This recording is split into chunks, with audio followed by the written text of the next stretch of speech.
Hi guys, Ricardo. I'm on the way up, going north in Spain. I'm gonna stop in a very special place, Brasileira. If I'm wrong, I'm gonna write the name down here. It's a huge coincidence because I'm on the way up to England right now. I'm gonna travel to Spain, France, and get a ferry to England, and he's on the way. So I'm gonna stop, and we're gonna talk about his work, his drawers, and what we're gonna do for Brazil. Follow me, let's go. World Championship 2022, you cannot miss that.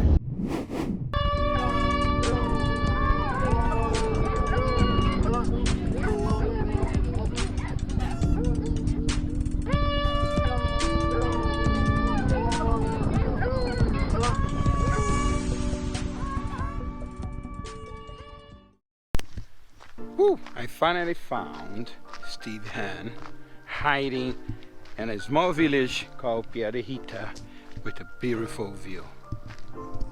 Hello there! This Hello, is my a friend. great How you surprise. I'm doing very well. It's amazing to see you here in Spain. Yeah. I saw you the other day on the video link, and I thought you were in Brazil.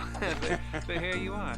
Yes, So it's a huge coincidence. I was here in Gibraltar yeah. doing some business, and he's way back to UK. So I'm gonna stop by and So you're going to the UK now? Or? yeah, I'm on the way to UK. Okay. Oh my gosh, look at this, so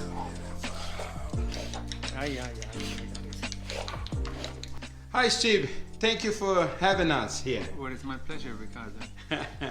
It's a very coincidence. We are talking like a couple days ago, and you are thinking I was in Brazil, right? Yeah. And I'm very close.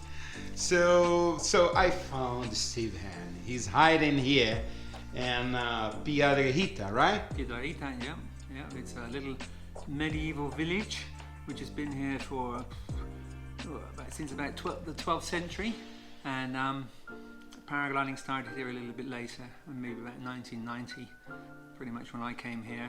And it's a place where we've also been involved in doing lots of competitions, but not paramotoring, mainly hang gliding and paragliding.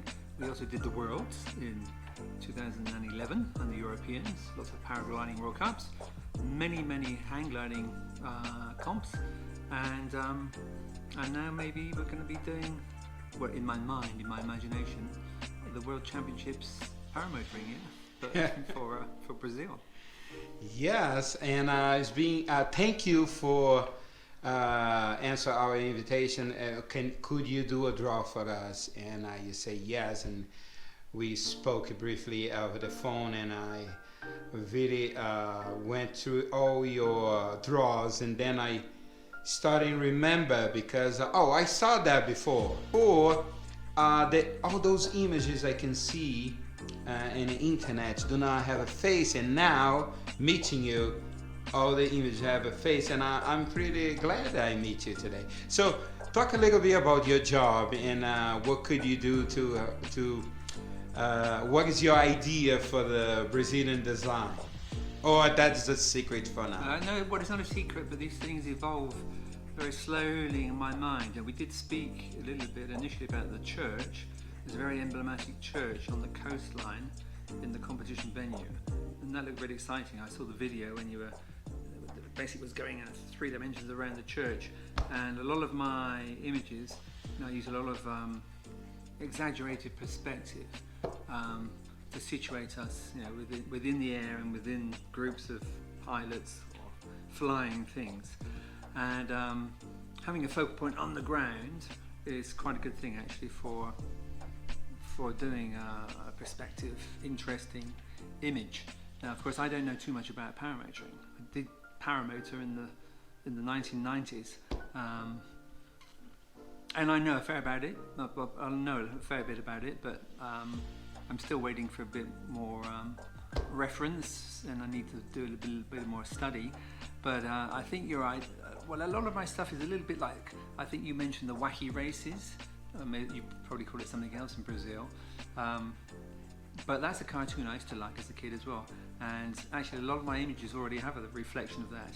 And from what I understand about these paramotoring events, it's a little bit like that, with the guys tinkering with their machines to get the most efficiency.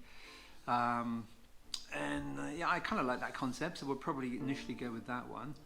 But of course, I might be, you know, many days into this drawing, and I think, hey, actually, maybe we'd be able to do this. So things can change completely. So I don't normally give people who commission a work images throughout the phase, because they start out pretty rough, incredibly rough actually. In fact, you know, I've got, you know, here's just a concept sketchbook of ideas, and you know, they don't make a lot of much sense. You know, if, for example, this looks like Chinese scribbles, I expect, but this is the bones of an image for Cross Country magazine about the gear freak, and it won't mean much to most people because it's just like very scratchy line work. But from that, then we develop onwards. So, have I done anything for yours yet? Well, I've actually no, I don't think I have yet. But this is usually where I start. Get some very rough ideas, and then I normally work sketching on a screen on a computer, so I can colour more quickly. And yeah, well, we'll see how it develops. You know, at the moment, you know, when you rang me, it was the day after, or a few days after, the Brazilian Hang Gliding and Paragliding Federation called me because they're celebrating their 45th anniversary. So I thought, oh, okay, it's them. But no, it was it was you. And now you tell me that the hang gliding and the paragliding are completely distinct from the Paramotor Federation. But yeah, I've got a lot of Brazil ideas at the moment in my mind, because well, before I get onto your project, I have to do this hang gliding, paragliding idea, and that's all Brazilian. So a lot of my work I like to put in, well, you might say stereotypes. So it has to have a real kind of Brazilian flavour, and maybe after diving into this project with the Hang Gliding and Paragliding Federation, then on the other side we'll have the sort of more ideas to make it more of a Brazilian flavour for this paramotoring thing. But yes, as you originally suggested, probably the kind of wacky races, crazy guys, crazy machines sort of style.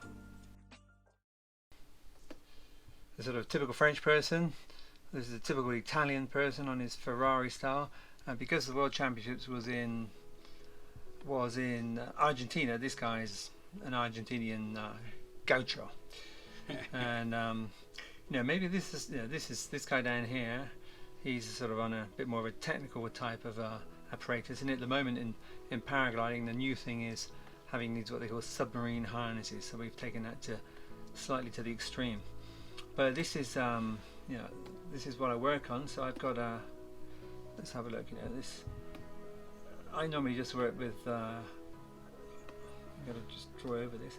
So this is my this is the pencil, and essentially, you know, what we do is, you know, we draw the characters, you know, and you know, they might be in a, you know, they start out like this, pretty simple, and then they just become more and more elaborate. You know, let's have I'm just trying to think. Let's have a look. You know, look, I'm not looking at the moment, but I'm just going to do a. Doesn't need to look. It's just an image. I'm going to kind of try and do a very, very quick caricature of you. You know, this would be the first sort of thing. So you've got, you know, quite a big mouth and a sort of puggy nose, and you've got an exaggerated head shape. But you know, now this would be the first step on a caricature, and from that we'd refine and refine. But essentially, you know, it's a very slow process. And each of these characters is not just drawing them; you have to conceptualize and invent them. You know, this guy is enjoying the flights. You know, a lot of my guys are sort of scared because it's or often quite terrified. And it's a competition to, a lot of people have got, this guy's an angry guy. So I like, to kind of express, be a little bit, each person should have a little bit of emotion. And when I talk about these stereotypical things, this is the French guy, he's carrying a bottle of wine. This is the character I've taken, I often use this character, I've used him in a number of images over the last few years, basically because he's let me find him. Let's have a look. Here's another example of that. Oop. Oh no. That's it, right here with the trees. Okay then, well guys, it was nice having you here, Ricardo. I guess I won't make it to Brazil for that event, but hopefully a small part of me will be there with my artwork. I often think that way, when I have artwork in these events throughout the world, then I can't compete anymore, but I could try and compete, but I'm rubbish now. But yeah, a little bit of me will be there. Best of luck to all the competitors that are going, and best of luck to you, the organisers.